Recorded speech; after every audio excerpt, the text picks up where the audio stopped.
Hi, Diane Davidson here from the Fine Homes Group at Keller Williams with my partner, Bill Weidecker, domestic partner, business partner, podcast partner. Oh, sorry, with our podcast, Good Deeds Real Estate with a Mission. Sometimes I feel in the beginning of that, I feel a little bit like Teller in Penn and Teller. I'm sort of quiet. I'm not saying much. Okay. and all that magic. Okay. Yeah. So today we're going to talk about property preparation, but it's kind of sort of serendipitous. I had forwarded you an article that I received from the Residential Real Estate Council, RSC, about what kind of major improvements made sense and what didn't make sense. Really, from an investment standpoint, not from living my home place. And then on Morning Brew today, you were reading something not really similar, but it talked about HGTV and sort of almost depersonalizing your home when you're living in it. Yeah, they were saying that these home improvement shows and home improvement magazines were sort of making people feel guilty about doing anything other than finishing the way they're trained to do it, which is the article said HGTV is making your home look boring. Mm-hmm. Yep.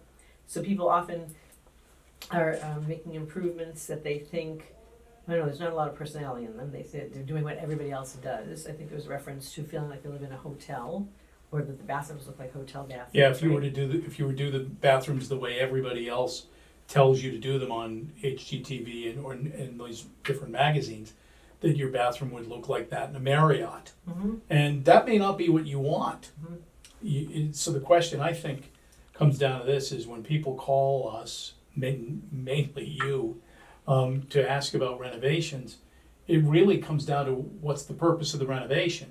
Are you looking to sell your house in the next year, or in the next 6 months, or the next 6 minutes, or are you looking to live in it and enjoy the renovation? Mm-hmm. And I really believe that personality is important in a home.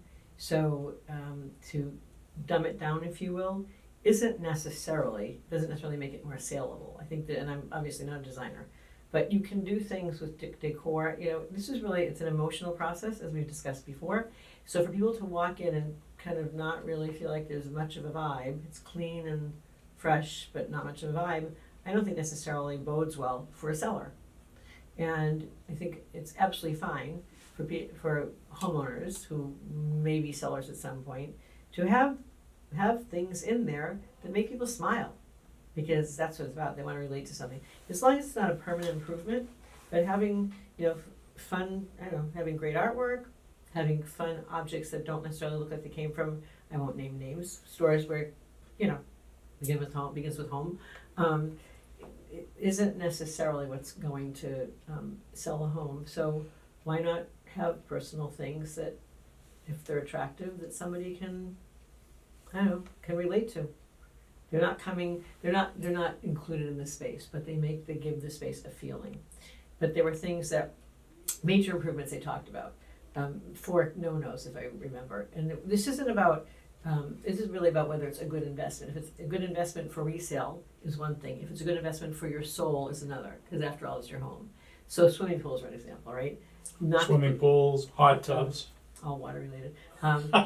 They were if you want any kind of return on them, right? So right. So it's a home yes. theaters. Home theaters. Yep. I mean, people, while they might want them, if it costs someone $80,000 or $120,000 to put one in, the buyer coming in, even if they want it, some people don't, but even if they want it, they're not thinking, let me pay another $120,000 more for that house than I would have, right? So it's basically those are the kind of things that depreciate. The swimming pool depreciates. Well, think of it this way. If you and I were going to meet with a client, or we had a property preparation specialist meet with a client, one of those suggestions wouldn't be, let's install a swimming pool and the appropriate landscaping and fencing around it. It'll be about $170,000 or more. Or more. Yeah, and we wouldn't suggest that. Now, why is that? While the home may sell for more than what it would be without the pool and all of that I just mentioned, it might not be dollar for dollar. Correct. And so we would never make that suggestion. But there are some things that we would suggest that are appropriate to the property. Right. Oftentimes, and I look at it this way, when somebody says it could all use a fresh coat of paint, or this room could use a fresh coat of paint, that may be appropriate. But saying it could use a fresh coat of paint, I want you to take everything that relates to you at all, pictures, paintings, anything that is a personalized factor to it, off the walls. So now somebody walks in, as you said, and they look at something that's sort of sterile, that doesn't give you any. One of the reasons model homes are decorated isn't because they think that decoration is going to appeal to everybody. It makes people think this is how I'm going to live now. Right. Or I love the feeling. Right? Yes. It evokes a feeling. Yes. Even if it's not their color scheme, it's not. And by the way, models in the olden days used to have, pictures, Yes. and kids' homework, Fresh fruit, and cute sneakers, and all of that. And I've seen even at a very young age, kids relating to certain spaces, right? And it doesn't really change as you grow up and as you're paying for those houses the kids are moving into. Right. I believe that there is a balance between what you do to a property when you put it on the market and what you take away. Mm-hmm. And taking too much away removes some of the feeling that people have. And leaving everything in may distract people as well. That has nothing to do with the way people live and the renovations they make while they're enjoying a home for the 6 to 7 to 10 years that they might be in it. Right. And I think the big difference there, the big takeaway is make the home fun. And when you're ready to sell, it may be totally fine. Mm-hmm. So don't think, well, I'm going to sell one day, so I hate stainless steel appliances, but I'm going to put them in. Don't worry about that. Yeah, there was something in the article too that in Morning Brew about if you're going to sell, you must have a charcoal gray kitchen. And Zillow, which we know is the arbiter of real estate calculations and adjustments, but the CEO got a 1.40% less Doesn't than matter. his estimate. Anyway, Doesn't matter. okay, but the point is, if you didn't put in some sort of charcoal gray cabinets, your kitchen would be worth $2,512 less. I don't know. I think I'd rather have whatever color I want, or white, or wood, and leave that $2,512 on the table. Well, I think this.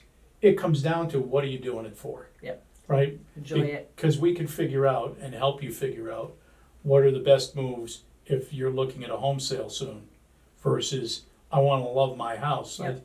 And I've heard you talk to clients where when they call for ideas on color schemes and renovation work and that kind of thing, one of your first questions is what's the purpose of doing it? And if and it really is based on the answer is going to determine how they should make those choices. Yep. And there are many design partners we use. They know who they are if they're watching or listening. And I tend to gravitate toward ones who understand the personality of the client and want them to be happy in their home. So I know we'll need an intervention when we're ready to sell. We affectionately call our spaces the gift shop, right? From one home to another. But we love our home for the period that we live in it, the way it is now. How we live in our house is not how it looked when we were getting it ready to sell. mm-hmm. But it didn't look much different. Right. Right? And we accentuated the things that needed to be fixed and cleaned up, and we left a lot of the things that made it fun Mm-hmm. and gave it a personality. Yep. I learned from you. Oh, thank you, Bill. Okay, anyway, it's one of my favorite Enough of that. subjects. But the important thing I think is, we looked at somebody's condo that's coming on the market, and one of the agents on my team, on our team, said, I know I should probably. There were some action figures in the condo. I said, don't get rid of them. Those could be really fun on a shelf somewhere. And you want to make people smile when they walk through. Anyway, but too much is a distraction, but just enough is a place of happiness for people. Mm-hmm. So that's it. We talk about this anytime. So thank you for listening and watching. Be sure to subscribe to our YouTube channel or follow us on your favorite podcast platform.